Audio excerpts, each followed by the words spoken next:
परम शांति, परम शांति, बेहद की अविनाशी परम शांति। आज हम बहुत ही एक महत्वपूर्ण चर्चा करने जा रहे हैं।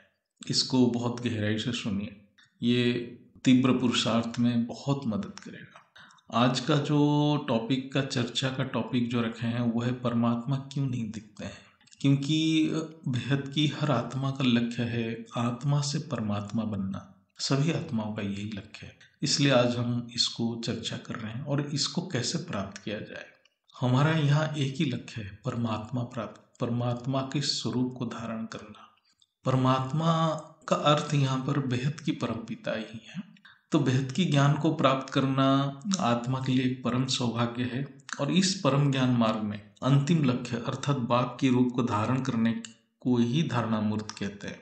इसके लिए क्या पुरुषार्थ है, आज इसकी चर्चा करेंगे। हर प्रश्न की एक ही सटीक उत्तर रहता है, संपूर्ण सटीक उत्तर एक ही होता है। उसको अनुभव करने से ही ज्ञान रूपी प्रकाश आत्मा में इमर्ज हो जाता है, जिसको प्रत्यक्ष अनुभूति भी कहा जाता है। इसी को आत्मस्वरूप भी कहा जाता है।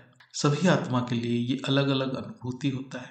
आज जो चर्चा कर रहे हैं इसको बहुत ध्यान पूर्वक सुनिए, ये अपने स्वरूप में स्थित होने में मदद करेगा।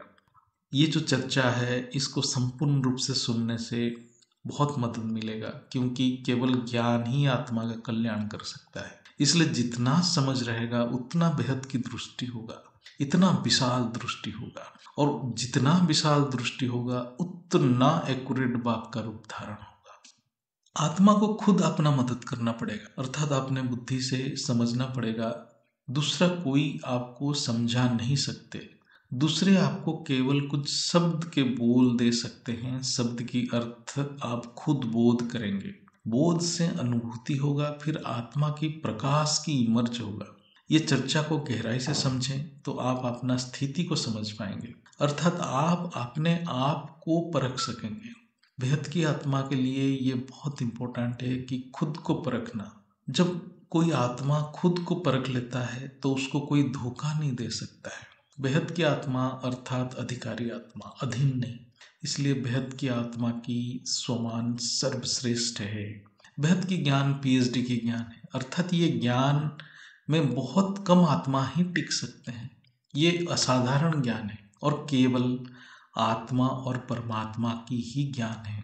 इसमें स्थूल जगत की कोई ज्ञान की कोई भी वैल्यू नहीं है। असली अर्थ वेद शास्त्र की ज्ञान की सार भगवत गीता में है और गीता की असली अर्थ अव्यक्त वाणी में है।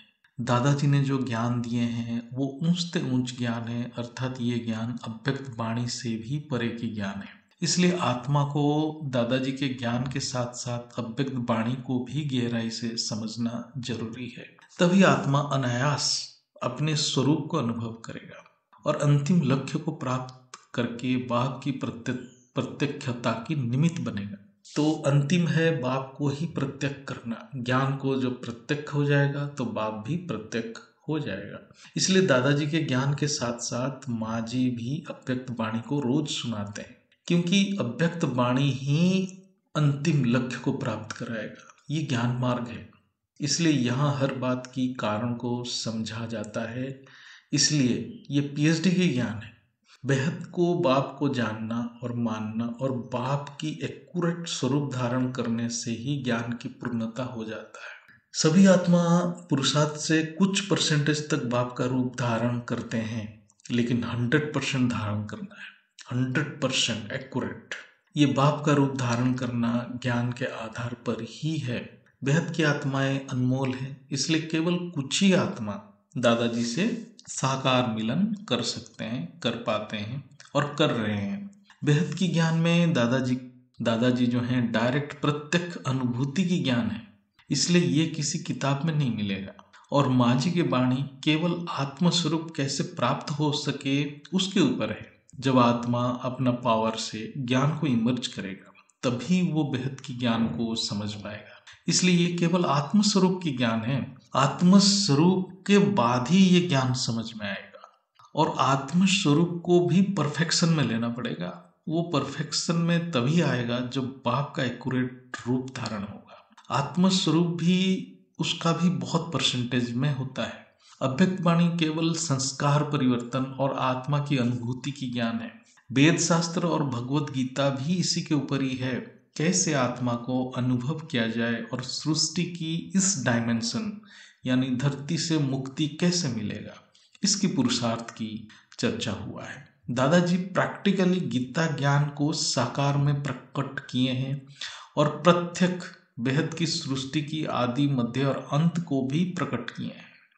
इसलिए दादाजी की पहचान बहुत जरूरी है, वो भी ज्ञान से। इस धरती के ऊपर जितने भी ज्ञान है, सबसे सूक्ष्म ज्ञान वेद शास्त्र है, क्योंकि इसमें मन बुद्धि आत्मा जो अव्यक्त है इसकी व्याख्या है, यानी समझ देता है। वेद शास्त्र की जो सारांश है अर्थात उसकी निचोड़ भगवत गीता में है, इसलिए गीता को सर्वशास्त्र शिरोमणि कहा जाता है। अर्थात भगवत गीता वेद शास्त्र से भी सूक्ष्म है, लेकिन भगवत गीता की विस्तृत व्याख्या मतलब भगवत गीता को विस्तृत रूप से समझने के लिए वेद शास्त्र को समझने से अच्छा समझ आता है। अव्यक्त वाणी संपूर्ण प्रैक्टिकल ज्ञान है, अर्थात ये केवल संस्कार परिवर्तन अर्थात स्व परिवर्तन की ज्ञान है, अर्थात ये भगवत गीता से भी सूक्ष्म ज्ञान है। ऐसे देखा जाए तो भगवत गीता का निचोड़ अव्यक्त वाणी में है, लेकिन अव्यक्त वाणी में मिक्स है, उससे आपको समझने के लिए बहुत मेहनत चाहिए। इसलिए बापूजी के ज्ञान को जो समझा है वही अव्यक्त वाणी को समझ पाएगा।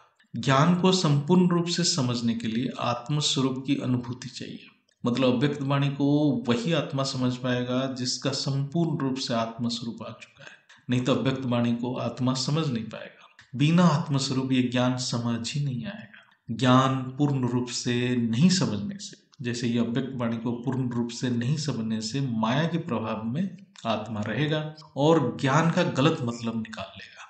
इसलिए भगवत गीता की अनेक व्याख्या है, जिसकी जितनी समझ है उसी हिसाब से व्याख्या है।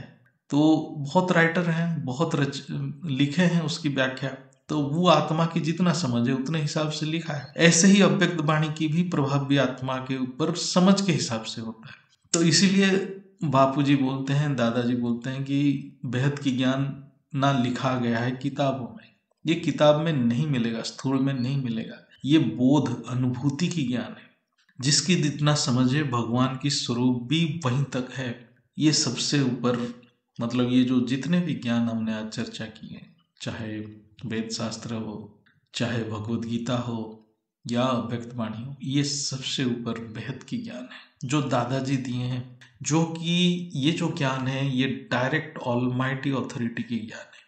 वेद शास्त्र इस ब्रह्मांड की ज्ञान है, ब्रह्मा ने ये ज्ञान की शब्द किसी योग्य आत्मा या ऋषि से उच्चारण किए हुआ है। उपनिषद और शास्त्र बहुत बड़े ज्ञानी ऋषियों ने दिए हैं।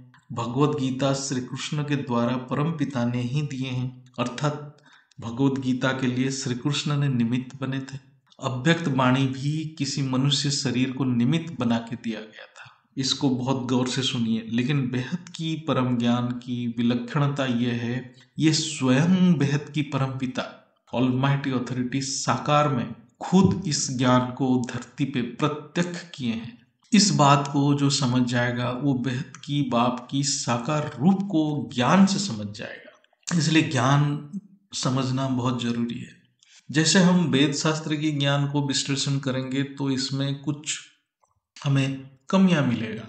ये बहुत थ्योरेटिकल है, अर्थात आत्मा की ऊपर की जो ज्ञान है, आत्मा के ऊपर क्या है, अर्थात परमात्मा के स्वरूप के बारे में वेद शास्त्र नेति नेति कहता है, अर्थात इसमें भी थोड़ा बहुत कमी पेशी ही थी, यानी परमात्मा की स्वरूप की संपूर्ण व्याख्या नहीं है। चलो कहीं भी कुछ अंश में होगा भी तो इसको कोई समझाया भी नहीं है। और वेद शास्त्र की ज्ञान केवल एक ब्रह्मांड की है, जबकि मॉडर्न विज्ञान जो भौतिक विज्ञान के हिसाब से अनंत कोटि ब्रह्मांड है, अनंत कोटि गैलेक्सी है, अनंत अनंत यूनिवर्स है। इसलिए वेद शास्त्र में भी ज्ञान की एक सीमा है, अर्थात एक लिमिट के बाद वेद शास्त्र के ज्ञान की भी महत्व खत्म हो जाता है। वेद शास्त्र में आत्मा, मन, बुद्धि, संस्कार, अंतकरण, योग की विधि, सूक्ष्म शरीर, ब्रह्मांड की रचना, ये सब की बहुत अच्छा व्याख्या है, चर्चा भी है। अति सूक्ष्म ज्ञान है, बहुत महान ज्ञान है। इससे आत्मा अपना शुद्धिकरण कर सकता है, लेकिन आत्मा की गति इस ब्रह्मांड में सीमित हो जाता है। इसके ऊपर की ज्ञान चाहिए भेद की आत्माओं के लिए। भगवत गीता में परमात्मा की ऐश्वर्य और परमात्मा की आकलन हुआ है। और आत्मा कैसे परमात्मा को प्राप्त कर सकता है, वो ज्ञान मिला है। इसलिए भगवत गीता में स्पष्ट रूप में परमात्मा की प्राप्ति व्याख्या हुआ है, और ये किसी भी आध्यात्मिक ग्रंथ में नहीं है। आज जितना भी आध्यात्मिक ग्रंथ है धरती के ऊपर, परमात्मा की प्राप्ति कहीं भी नहीं बताया गया है। ये समझना जरूरी है। भगवत गीता केवल परमात्मा प्राप्ति की ही उपाय बताता है। अव्यक्त वाणी में प्रैक्टिकल उपाय बताया गया है कि कैसे आत्मा अपने स्वरूप को अनुभव करेगा, और ये बहुत बारीकी से बताया गया है। ऐसा और कई किताब में कहीं भी नहीं है जिसमें आत्मा की अनुभूति की उपाय बताया हो। यह अव्यक्त वाणी अनमोल है, क्योंकि ये ज्ञान के बिना, ये अव्यक्त वाणी के जो गहरा सूक्ष्म ज्ञान के बिना धरती के ऊपर एक भी आत्मा अपने मूल स्वरूप की अनुभूति कर नहीं सकता है। लेकिन अव्यक्त वाणी को समझने के लिए दादाजी की ज्ञान और माँ जी के वाणी को विश्लेषण करना पड़ेगा। यदि किसी की डायरेक्ट, कोई भी आत्मा के डायरेक्ट संपूर्ण आत्म स्वरूप है, तो वो इस अव्यक्त वाणी को समझ जाएगा। अन्यथा कोई भी आत्मा दादाजी के बेहद की ज्ञान के सहारे बिना अव्यक्त वाणी को समझ नहीं सकता। अर्थात अव्यक्त वाणी बिना आत्मस्वरूप की अनुभूति समझ नहीं आएगा। जो संपूर्ण आत्मस्वरूप अनुभूति कर चुका है वही केवल अव्यक्त वाणी की व्याख्या कर सकता है, और कोई नहीं। इसलिए बेहद की ज्ञान के सहारे ही इस अव्यक्त वाणी को समझ में आता है, क्योंकि अव्यक्त वाणी में बहुत प्रकार की बातें मिक्स है। वहाँ एक एक पेज में एक शब्द ही मिल सकता है। जो ज्ञानी है उसके लिए एक ही शब्द इम्पोर्टेंट रहेगा, या पूरा एक किताब में हो जाए 3-4 पेज ही इम्पोर्टेंट रहेगा, बाकी किसी का काम नहीं है। तो इसलिए इसको संपूर्ण आत्मा स्वरूप के बिना कोई आत्मा समझ ही नहीं पाएगा। या जो आत्मा दादाजी के ज्ञान को बहुत अच्छे से बारीकी से समझाए तो वो अव्यक्त वाणी को समझ जाएगा। अव्यक्त वाणी बहुत इंपॉर्टेंट इसलिए है, यही एक वाणी है धरती के ऊपर जो माँ जी रोज उसका सारांश सुनाते हैं। इसी से ही आत्मा अपने प्रकाशमय स्वरूप को प्राप्त कर सकता है। ये इसमें गहराई से इसकी चर्चा हुआ है। चाहे वेद शास्त्र हो या भगवत गीता हो या अव्यक्त वाणी हो, ये सब मैं जो अपने बारे में बताऊं तो बापूजी के ज्ञान के बाद ही इसका यथार्थ अर्थ समझ आया। जैसे भगवत गीता पहले मैं पढ़ता था, लेकिन उसकी व्याख्या लेखक या व्याख्याकार के हिसाब से ही पढ़ता था, लेकिन जो पढ़ता था वो दूसरे की अनुभव था, मेरा अनुभव नहीं था। अभी हम सब इसको खुद अनुभव कर रहे हैं। हमें कोई व्याख्या करने वाला या दूसरे की जरूरत ही नहीं है। हम खुद ज्ञान को अनुभव कर रहे हैं। ये सारे बेहद की आत्माएं कर रहे हैं। दादाजी के बेहद की सृष्टि की ज्ञान इन सबसे परे है, इन सबसे परे की ज्ञान है। ज्ञान की कितना परसेंटेज आप समझे हैं वो सिर्फ वो आत्मा खुद ही जानता है। जो आत्मा जितना ज्ञान समझा होगा, उतना दादाजी को पहचाना होगा, उतना वो आत्मा का योग भी लगेगा। बेहद की ज्ञान इन्फानाइट है, इसलिए योग की अनुभूति भी इन्फानाइट है। हर आत्मा की अनुभूति अपना खुद की है। किसी को किसी के साथ तुलना करना असंभव है। योग आत्मा के आंतरिक मतलब अंतरात्मा की जर्नी है। ये सबकी अलग है। दूसरों की अनुभूति आपको होना जरूरी नहीं है।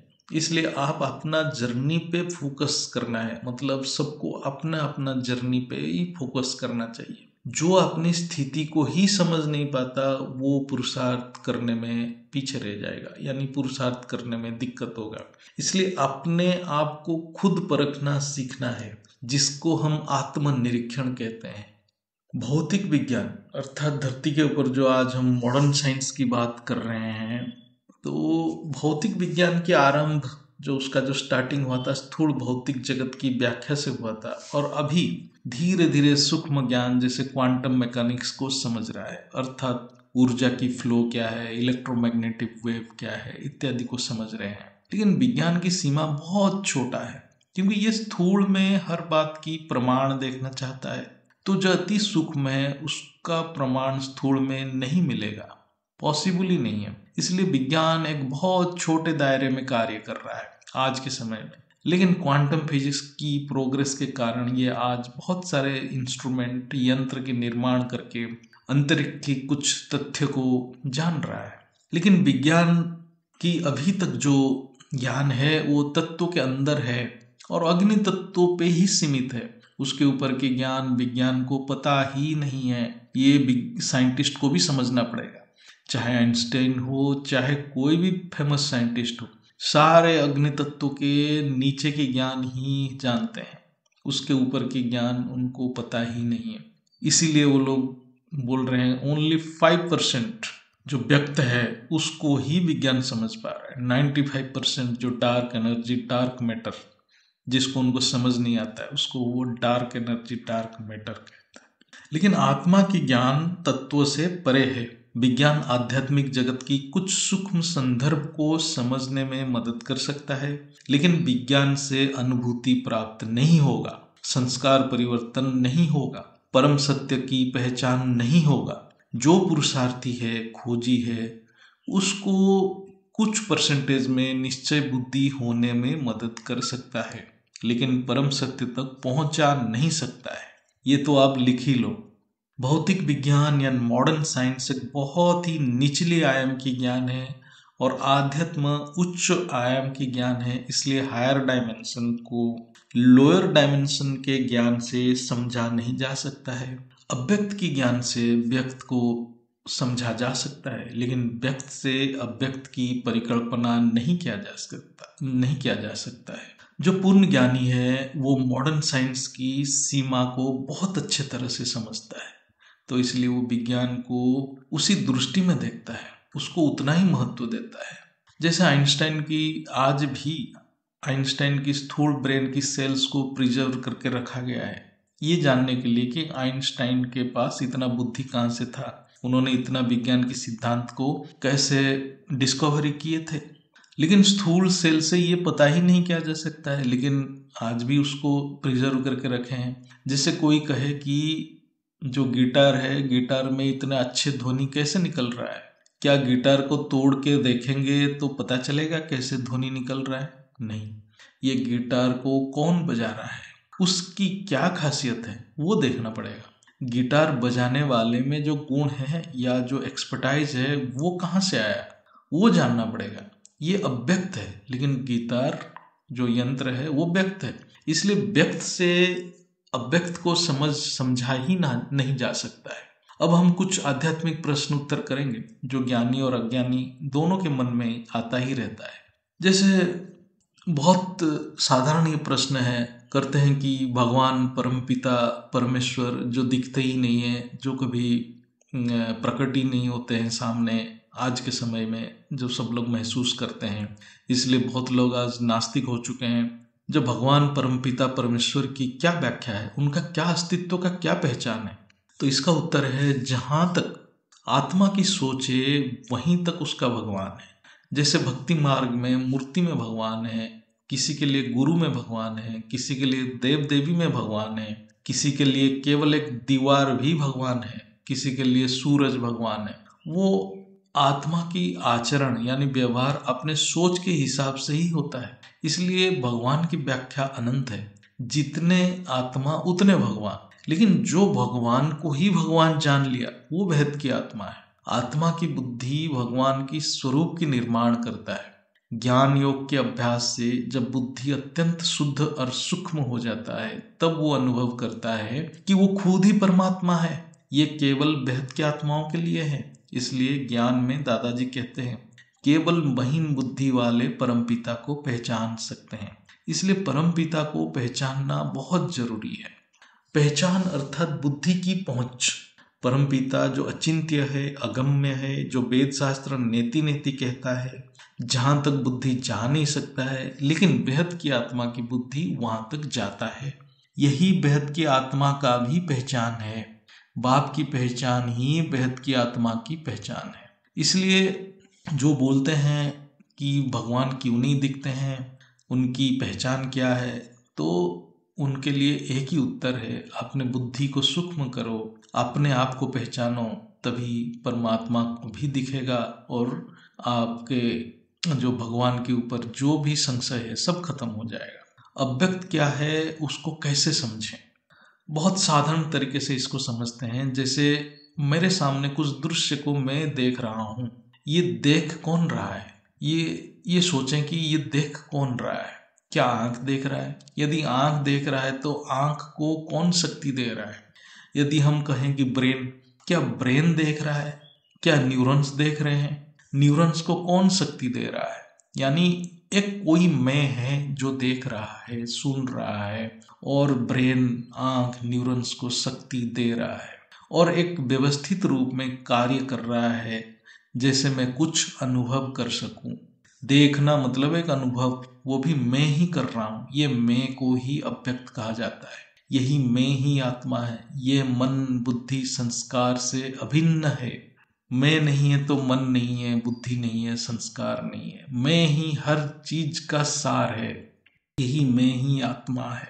स्थूल शरीर के साथ ये मैं आत्मा स्थूल शरीर जैसा लगता है, और मन के साथ ये मैं आत्मा मन जैसा लगता है। अर्थात ये मैं हर वस्तु से इतना घुल मिल जाता है कि इसका मन से, शरीर से अलग करने के लिए पुरुषार्थ करना पड़ता है। इसके लिए ज्ञान की अध्ययन करना पड़ता है। इसलिए स्थूल मनुष्य उलझन में होता है और कहता है मैं शरीर हूँ, मैं मन हूँ इत्यादि। अव्यक्त इतना सूक्ष्म है, वो स्थूल में जानने की जो प्रक्रिया है वही केवल ज्ञान है। हम स्थूल शरीर में उस मैं को जानने के लिए ही ज्ञान प्राप्त करते हैं। ये मैं जो सब कुछ देख रहा है, महसूस कर रहा है, यही अव्यक्त है। यही अव्यक्त कभी शरीर के रूप में, मन के रूप में प्रकट होता है। मैं के बिना ये सृष्टि की भी अस्तित्व नहीं है। मैं नहीं है तो ना मन है, ना बुद्धि है, ना संस्कार है, ना शरीर है। ये अव्यक्त ही व्यक्त की कारण है। इस बात को मनन करने से हर पल मैं आत्मा की महसूसता होता रहेगा। मैं चेतन आत्मा ही हूँ, ये महसूस होता रहेगा। ये अति सहज है। इसको अभ्यास में लाने की भी जरूरत नहीं है। ज्ञान से अपने आप अंदर ये महसूसता होता रहता है। क्या साक्षात्कार से ज्ञान प्राप्ति होता है? हमें पहले समझना पड़ेगा कि साक्षात्कार क्या है, योग क्या है, ज्ञान क्या है। तब जाके हम समझ पाएंगे कि साक्षात्कार से क्या प्राप्ति होता है। हर आत्मा की कैटेगरी अलग है, अनुभूति भी अलग है, आत्मा की यात्रा भी अलग है। इसलिए हर आत्मा की योग भी अलग ही है। कोई एक मेथड या प्रोसेस नहीं है योग। कुछ बेसिक्स है, कुछ मौलिक ज्ञान है योग को समझने के लिए। इसलिए आत्मा खुद समझे उसके लिए क्या बेस्ट प्रोसेस है। इसलिए यहाँ बापूजी कहते हैं ज्ञान योग का अभ्यास करो। योग का एक ही मतलब है जुड़ना। जब जुड़ने की बात होता है तो इसमें दो उपादान है, दो कारक है। एक है किसके साथ जुड़े और किस माध्यम से जुड़े। योग की सबसे मौलिक प्रश्न की उत्तर है किसके साथ जुड़े। इसका उत्तर एक ही है, अपने रचयिता से ही जुड़े। कैसे जुड़े? इसका उत्तर है संकल्प से ही आत्मा किसी से भी जुड़ता है। जब हम योग को समझते हैं, ये आत्मा की योग की बात कर रहे हैं, शरीर की नहीं। अर्थात आत्मा की जुड़ने की बात है। यानी जो मैं अव्यक्त है उसकी जुड़ने की बात है।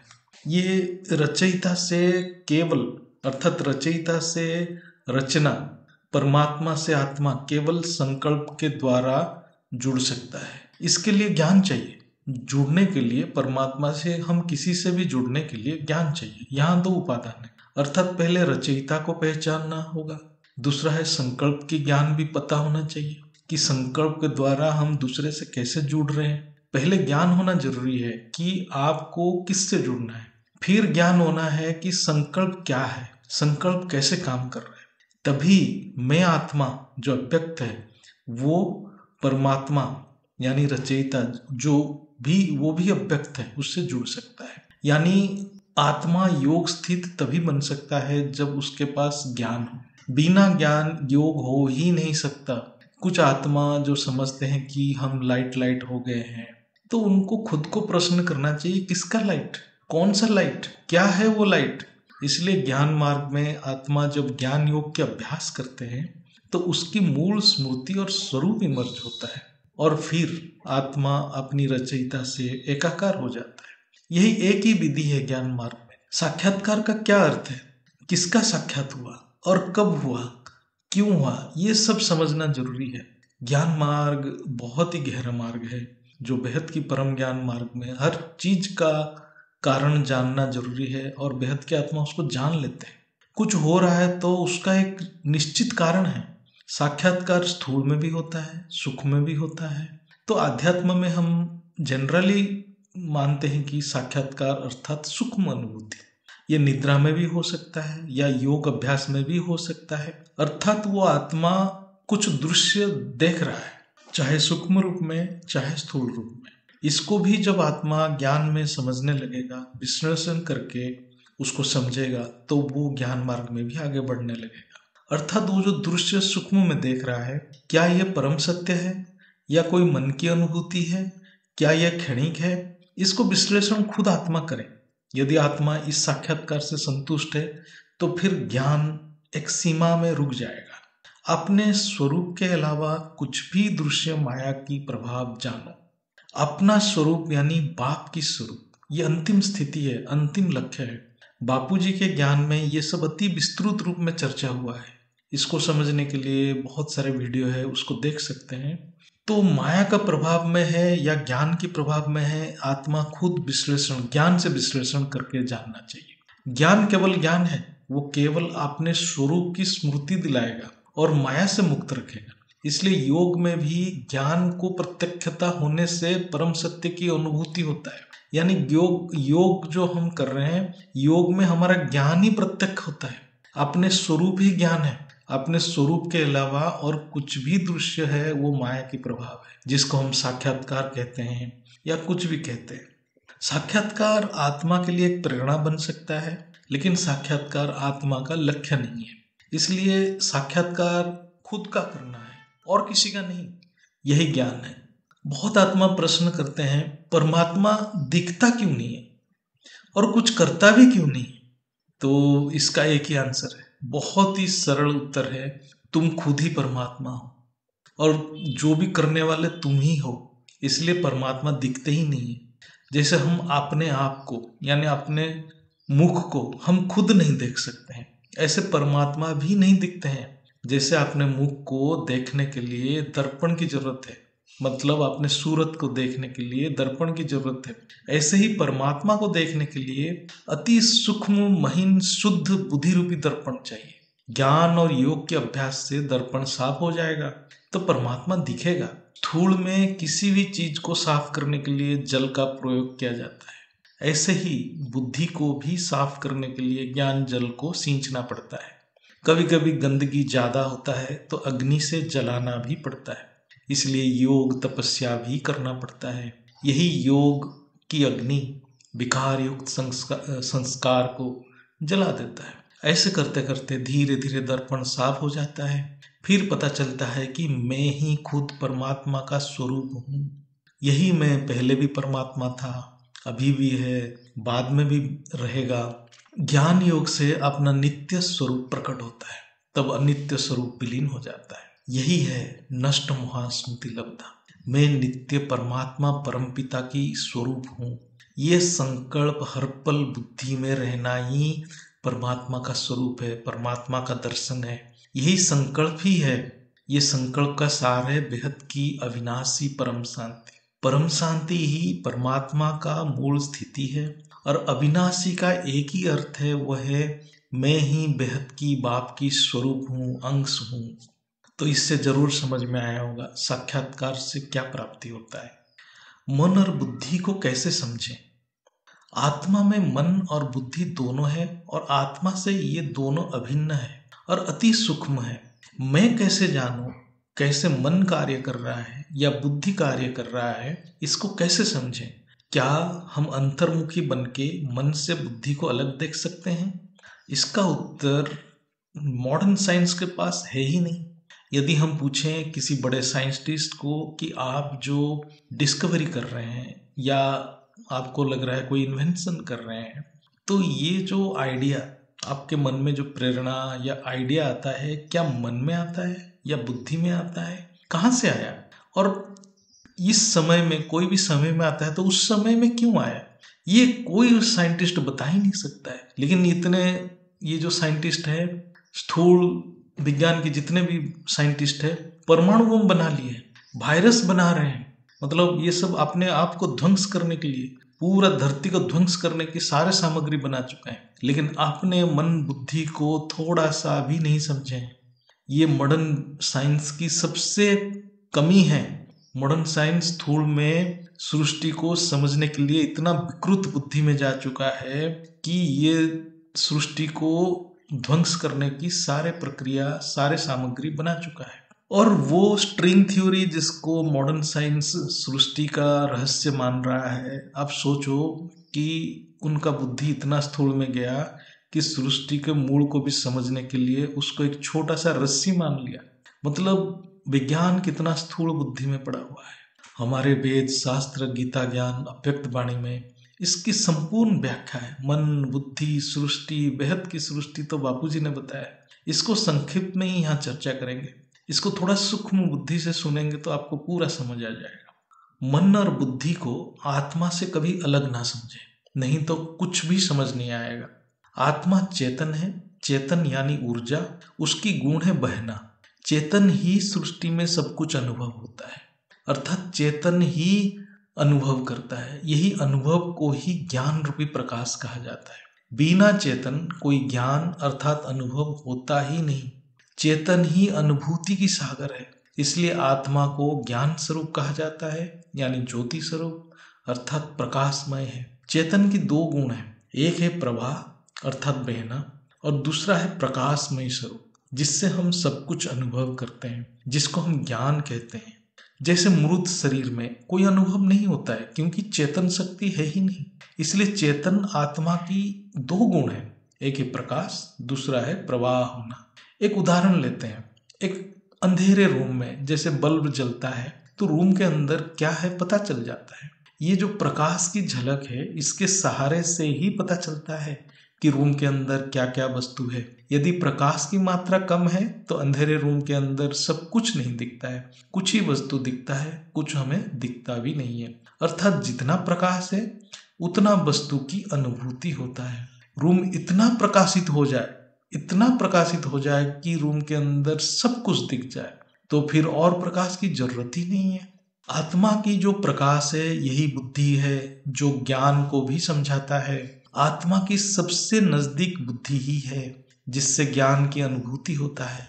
इसलिए बुद्धि से ही बोध होता है, यानी आत्मा में जो प्रकाश है वो इमर्ज करता है ज्ञान के द्वारा। जब इतना ज्ञान हो जाए कि आत्मा को संपूर्ण ज्ञान हो जाए, अर्थात आत्मा की संपूर्ण प्रकाश इमर्ज हो जाए, जैसे रूम के बल्ब में, बल्ब के सहारे, बल्ब की उजाला से रूम के सारे वस्तु दिखाई दे, ऐसे ही आत्मा को प्रकाश से, मतलब आत्मा की प्रकाश से आत्मा को सब कुछ स्पष्ट अनुभूति होने लग जाए, तो उसकी बुद्धि संपूर्ण शुद्ध हो जाता है और वो पूर्ण मूल स्वरूप को प्राप्त कर लेता है। ये बुद्धि जितना महीन यानी सूक्ष्म होगा उतना आत्मा की प्रकाश को इमर्ज करेगा। इसलिए केवल ज्ञान के अभ्यास से ही आत्मा अपने मूल स्वरूप को प्राप्त करता है, लेकिन ये परम ज्ञान, बेहद की परम ज्ञान के अभ्यास चाहिए, इसका और कोई विकल्प ही नहीं है। इसलिए ज्ञान में दादाजी बोलते हैं, बुद्धि रूपी टीवी में वो दिव्य ज्ञान स्वरूप को अनुभव करो। आत्मा की शक्ति ज्ञान से ही पता चलता है। जो बहुत पावरफुल आत्मा है उसको बेहद की ज्ञान और पावर चाहिए, तभी उसकी आत्मा अर्थात संपूर्ण रूम में लाइट होगा और हर वस्तु दिखेगा। ऑलमाइटी को जाने बिना बेहद की आत्मा की शक्ति जागृत हो ही नहीं सकता। इसलिए जो भी बेहद की आत्मा है उन सभी को दादाजी के साकार रूप को जानना और ज्ञान को समझना जरूरत है, तो वो आत्मा को अंत में आना ही पड़ेगा। ये हो गया बुद्धि की स्वरूप, अर्थात आत्मा की प्रकाश की झलक बुद्धि के रूप में कार्य करता है। अब हम चर्चा करेंगे मन क्या है। मन भी आत्मा से अभिन्न है। चेतन की और एक गुण है, वह है प्रवाह अर्थात बहना। अर्थात ये जो चेतन रूपी ऊर्जा है बहता रहता है, उसको स्थिर करना बहुत मुश्किल है। यही चेतन की प्रवाह ही मन है, इसलिए मन हर पल गति करता रहता है। मन की गति को रोकने के लिए बहुत प्रयास किया जाता है, लेकिन रोक नहीं सकता, रुकता ही नहीं है। इसलिए मन को एक दिशा दिया जाता है। जैसे एक उदाहरण लेते हैं, जैसे हम कहीं भी इलेक्ट्रिक पावर प्लांट बनाते हैं जहाँ से पावर जनरेशन होता है, इलेक्ट्रिसिटी जनरेशन होता है, वो जो पावर जनरेट होता है उससे पहले वो पावर कहाँ यूज होगा, कहाँ उपयोग होगा, उसका बंदोबस्त किया जाता है। यानी उसका ट्रांसमिशन लाइन और उसका लोड क्या है, किस गांव किस शहर को वो पावर दिया जाएगा, उसका बंदोबस्त करने के बाद पावर जनरेशन किया जाता है। एक बार पावर जनरेशन होने लग गया तो वो पावर को उपयोग नहीं किया गया तो वो नष्ट हो जाएगा, वायुमंडल में खत्म हो जाएगा। ऐसे ही आत्मा की पावर को यूज करना ही पड़ेगा, वही मन के द्वारा ही यूज होता है, वे उपयोग में आता है। वो ऊर्जा की गुण है बहना, उसको कैसे उपयोग करना है वो आत्मा के ऊपर निर्भर है। अच्छा या बुरा कैसे करना है वो आत्मा के ऊपर निर्भर है। शास्त्र के अनुसार मन की कार्य है जुड़ना, अर्थात मन जहां जुड़ेगा चेतन उस दिशा में प्रवाह होगा। आत्मा जब पंच तत्वों में आ जाता है तो मन अनेक तत्वों से बना हुआ अनेक दृश्य में गति करने लग जाता है। आत्मा की पावर खर्च होना शुरू हो जाता है। मन आत्मा की शक्ति है, इसलिए ये सबसे शक्तिशाली है। जितने दृश्य होता है मन उतना चंचल हो जाता है। बुद्धि रूपी टीवी में जो दिखता है उस दिशा में चेतन प्रवाह होने लग जाता है। यही है मन की गति। ये टीवी में स्थूल सूक्ष्म सभी दृश्य दिखता है, इसलिए मन स्थूल सूक्ष्म हर दिशा में गति करता है। एक उदाहरण लेते हैं, जैसे सोचे कि अंधेरे में हमने एक टॉर्च के लाइट पे चल रहे हैं। ये जो टॉर्च की लाइट जिस दिशा में रास्ता दिखा रहा है उस दिशा में हम चल रहे हैं। ये जो टॉर्च की उजाला या प्रकाश है वो है बुद्धि, अर्थात बुद्धि जिसके ऊपर प्रकाशित है, बुद्धि जिसको प्रकाश करेगा, यानी बुद्धि जो बोध करेगा, मन उस दिशा में चल पड़ेगा। इसलिए ज्ञान मार्ग में दादाजी बोलते हैं, जो सोचोगे वो बनोगे। मन की गति को जबरन रोका नहीं जा सकता है। यदि मन को रोका गया तो वह कभी ना कभी फटेगा।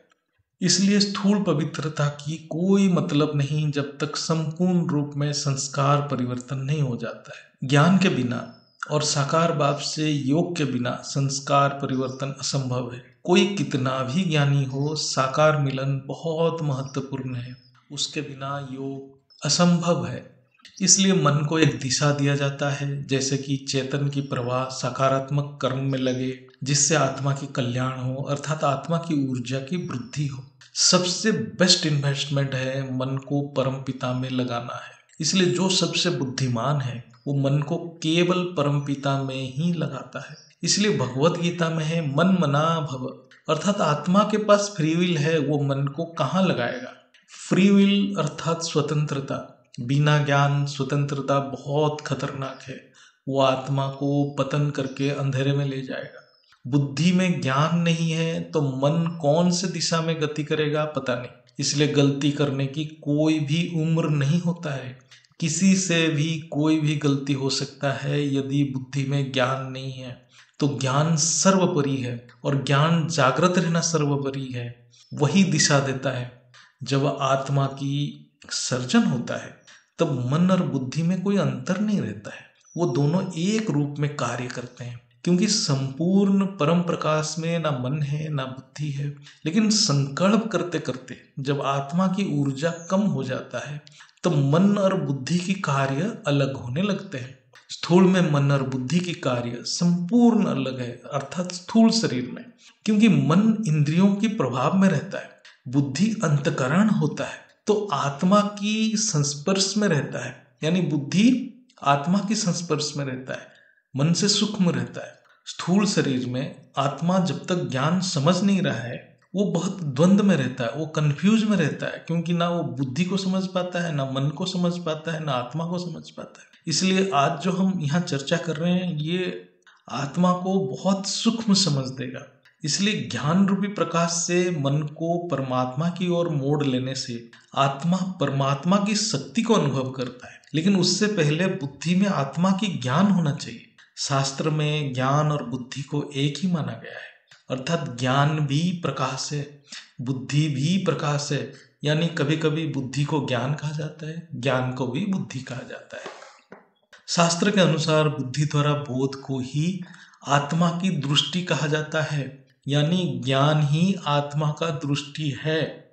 जैसे स्थूल शरीर का ये चक्षु को हम दृष्टि कह रहे हैं, चक्षु से देखने को, आत्मा केवल ज्ञान के द्वारा ही देखता है, वही दृष्टि है। इसलिए ज्ञान में है, जैसे दृष्टि ऐसे सृष्टि। दर्शन शास्त्र स्वाध्याय से ज्ञान की अध्ययन से आत्मा की दृष्टि स्पष्ट हो जाता है। इसके लिए ज्ञान, योग, सेवा निरंतर करना पड़ेगा। अभी और एक प्रश्न का चर्चा करेंगे, बहुत ही सुंदर प्रश्न है और इसको बहुत सूक्ष्म रूप में मनन कीजिए, आपको बहुत अनुभूति होगा। सृष्टि में सुख या दुख आत्मा को होता है या मन को होता है? ये बहुत सूक्ष्म प्रश्न है, ये बहुत गहरा प्रश्न है। इसका उत्तर को थोड़ा ध्यान से सुनना है। मन आत्मा से अभिन्न है, यानी मन आत्मा का ही अंश है। जब स्थूल सृष्टि में यानी स्थूल शरीर में आत्मा आता है तो मन की स्वरूप आत्मा से अलग हो जाता है, अर्थात मन आत्मा को अनुभव नहीं कर पाता है, लेकिन स्थूल सृष्टि से जुड़ता है और इंद्रिय द्वारा बाह्य जगत को अनुभव करता है। अनुभूति चेतन के बिना हो ही नहीं सकता है, इसलिए हर अनुभूति आत्मा की ही है। अर्थात शरीर में हमें कुछ भी कष्ट होता है या शरीर में कुछ आनंद की अनुभूति होता है, वो आत्मा ही करता है। आत्मा को ही ज्ञान होता है किसी शरीर कष्ट में है, आत्मा को ही ज्ञान होता है शरीर को आनंद मिल रहा है। आत्मा ज्ञान का सागर है, आत्मा अनुभूति का सागर है, उसमें सब तथ्य पड़ा है, सब डाटा है। डाटा अर्थात स्मृति, यही स्मृति ही संस्कार की कारण है। लेकिन आत्मा सुख दुख से परे है, अर्थात आत्मा को केवल अनुभूति है, लेकिन सुख में भ्रमित होना, दुख में डिप्रेशन होना, ये मन की अवस्था है। अविद्या के कारण यानी बुद्धि में ज्ञान नहीं है तो मन सुख या दुख में डोलता रहता है। आत्मा की अनुभव की प्रोसेस को हम और सूक्ष्म में विश्लेषण करेंगे, माइक्रोस्कोपिक व्यू में देखेंगे तो स्थूल शरीर में जो आत्मा है वो बाह्य जगत को अनुभव मन और बुद्धि से कैसे करता है उसको समझते हैं। टोटल 13 करण यानी साधन है, ये शास्त्र के हिसाब से हम चर्चा कर रहे हैं, जिससे आत्मा बाह्य जगत को स्थूल शरीर में बोध कर रहा है।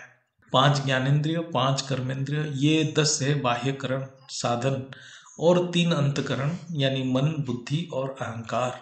अहंकार यानी मैंपन, मन, बुद्धि, अहंकार, चित्त या अंतकरण कहा जाता है। बाह्यकरण और अंतकरण मिलकर 13 करण है, यानी 13 साधन यानी इंस्ट्रूमेंट है ये आत्मा का, जिससे आत्मा बाह्य जगत को देखता है, अनुभव करता है और संकल्प भी करता है। कोई भी दृश्य इंद्रिय द्वारा मन में प्रवेश करता है, अर्थात मन जब किसी इंद्रियों से जुड़ता है तभी वो दृश्य मन द्वारा बुद्धि में प्रवेश करता है और फिर बुद्धि उसको बोध करता है, तभी आत्मा उसको अनुभव करता है और यही अनुभूति एक स्मृति बन जाता है। यही है चेतन की प्रवाह बाहर से अंदर की ओर। तो इसको आप समझेंगे तो मन बुद्धि आपको बहुत स्पष्ट दिखेगा। एक उदाहरण लेते हैं, जैसे बहुत गर्मी है तो बहुत पसीना निकल रहा है, यह महसूस चेतन के द्वारा ही हो रहा है, अर्थात आत्मा मन और बुद्धि और इंद्रिय द्वारा आत्मा ये महसूस कर रहा है गर्मी को। तो आत्मा अपने चेतन शक्ति के प्रवाह से इसको महसूस कर रहा है और ये भी पता चल रहा है, ज्ञान हो रहा है कि इसका तापमान, अभी जो तापमान बाह्य वायुमंडल का पकड़ लो 46 डिग्री है और ये शरीर को गर्म अनुभव हो रहा है। बस आत्मा को इतना ज्ञान हो गया, आत्मा का रोल इसके बाद खत्म, आत्मा एक अनुभूति ले लिया। लेकिन जो अज्ञानी आत्मा है, जो जिसका ज्ञान जागृत नहीं है, इवन ज्ञानी आत्मा जिसका ज्ञान जागृत नहीं है, वो क्या करेगा? वो उसके पास ये परिस्थिति आया और वो बुद्धि से गर्मी को जब बोध किया तो वो अपने अहंकार के बस वो सोचने लग गया, मेरे साथ ऐसा क्यों हुआ, क्या हुआ, मुझे ये पसंद नहीं है, मुझे ये अच्छा नहीं लग रहा है। तो ये जो क्या क्यों अनेक प्रश्न में चला गया बुद्धि और सोच में लग गया, तो अनेक व्यर्थ संकल्प मन में आने लगा, तो मन की गति तीव्र होने लगा। तो ये जो मन की गति से चेतन शक्ति प्रवाह होने लगा, तो अंदर की शक्ति बाहर जाने लगा और आत्मा की शक्ति नष्ट होने लगा। इस अनेक प्रश्न से आत्मा व्यर्थ संकल्प की बोझ से और भी ज्यादा कष्ट अनुभव किया। अर्थात आत्मा तो शरीर का कष्ट को तो अनुभव किया ही था, वो तो सभी कर रहे हैं, लेकिन ये जो व्यर्थ संकल्प की जो बोझ आत्मा के ऊपर आता है, आत्मा इससे ज्यादा कष्ट अनुभव करता है। शरीर की कष्ट से ज्यादा ये मन की बोझ ये जो संकल्प की बोझ, ये जो व्यर्थ संकल्प की बोझ आत्मा को बहुत कष्ट देता है। इसको लंबे समय तक आत्मा को कष्ट देता है। शरीर की कष्ट तो एक क्षण के लिए होता होगा, लेकिन संकल्प की कष्ट अनेक समय तक करता है और आत्मा की शक्ति क्षय होता है। दूसरी तरफ एक ज्ञानी आत्मा है, उसका बुद्धि जागरूक है, समर्पण बुद्धि है, बुद्धि में ज्ञान है, निश्चय बुद्धि है, सहनशीलता है, परखने की शक्ति है, वो हर चीज के कारण को समझ रहा है। उसको भी गर्मी का कष्ट अनुभूति हो रहा है, उसके लिए भी तापमान 46 डिग्री या 47 डिग्री है, लेकिन बुद्धि में क्या क्यों वो सब नहीं है। तो ये सब बुद्धि स्थिर है, वो स्थित प्रज्ञ है, मन स्थिर है, मन में कोई दुख नहीं है, प्रश्न नहीं है, संकल्प नहीं है, भाव नहीं आएगा, तो व्यर्थ संकल्प की बोझ नहीं रहेगा, तो आत्मा की शक्ति संरक्षित रहेगा, नष्ट नहीं होगा। इसलिए सब कुछ अनुभूति आत्मा को तो होता है, हर कोई वस्तु परिस्थिति की जो भी है सब अनुभूति आत्मा का ही है, और आत्मा मन बुद्धि द्वारा ही करता है, लेकिन आत्मा सुख या दुख से परे है। इसको ज्ञान से समझना जरूरी है। मेरे हिसाब से जो बापू जी के प्रेरणा से जितना हो सके मैंने कोशिश किया, ये समझने में बहुत मदद करेगा। आज जो दादाजी के प्रेरणा से हम चर्चा कर रहे हैं, ये वेद शास्त्र और गीता और अव्यक्त वाणी के सार है, जो खुद परमपिता इस ज्ञान को दिए हैं, और हम सभी बेहद की आत्मा केवल निमित्त बनने की प्रयत्न कर रहे हैं, पुरुषार्थ कर रहे हैं। मैं आत्मा भी इसी ज्ञान को पुरुषार्थ से ही समझ रहा हूँ, और सभी बेहद की आत्माओं की ही प्रेरणा से मैं समझ रहा हूँ, और उनसे मैं सीख रहा हूँ, और सभी बेहद की आत्मा एक दूसरे से सीख रहे हैं। कोई भी परफेक्ट नहीं है, हम एक दूसरे से सीख रहे हैं। मैं तो बेहद की आत्माओं से बहुत सीखता रहता हूँ। जितने भी अनंत भाई का पॉडकास्ट, अनंत भाई का योग का सेशन, साखी दीदी का योग का सेशन, सारे मैं सुनते सुनते ये ज्ञान को समझते समझते कुछ अनुभव करता रहता हूँ। दादाजी ही प्रेरणा का स्रोत है, हम सब निमित्त है, सब निमित्त है। इस ज्ञान की चर्चा जरूर आत्मा को आत्मबोध करेगा, फिर परमपिता की सानिध्य ही प्राप्त होगा, और घर बैठे बैठे बेहद की बाप से साकार मिलन की अनुभूति होगा। जब हम हमारे दादाजी से ज्ञान के लिए अंतकरण में अर्थात आत्मा में कृतज्ञता महसूस करते हैं, तब ऑटोमेटिक हमारे आत्मा में पावर फ्लो करता है, और परमानंद की महसूस आत्मा ही करता है।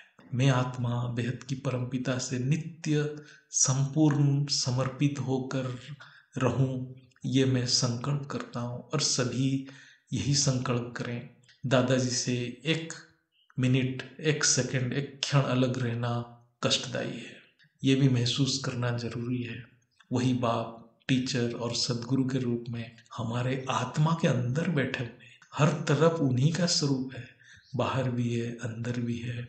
इसको महसूस करें। ये चर्चा आत्मस्वरूप की अनुभूति में जरूर मदद करेगा। दादाजी के कृपा से हम सब एक साथ आगे बढ़ेंगे, अंतिम लक्ष्य को प्राप्त करेंगे। दादाजी और माँ जी को नमन, चरण बंदन, चरण स्पर्श, बेहद की अविनाशी परम शांति।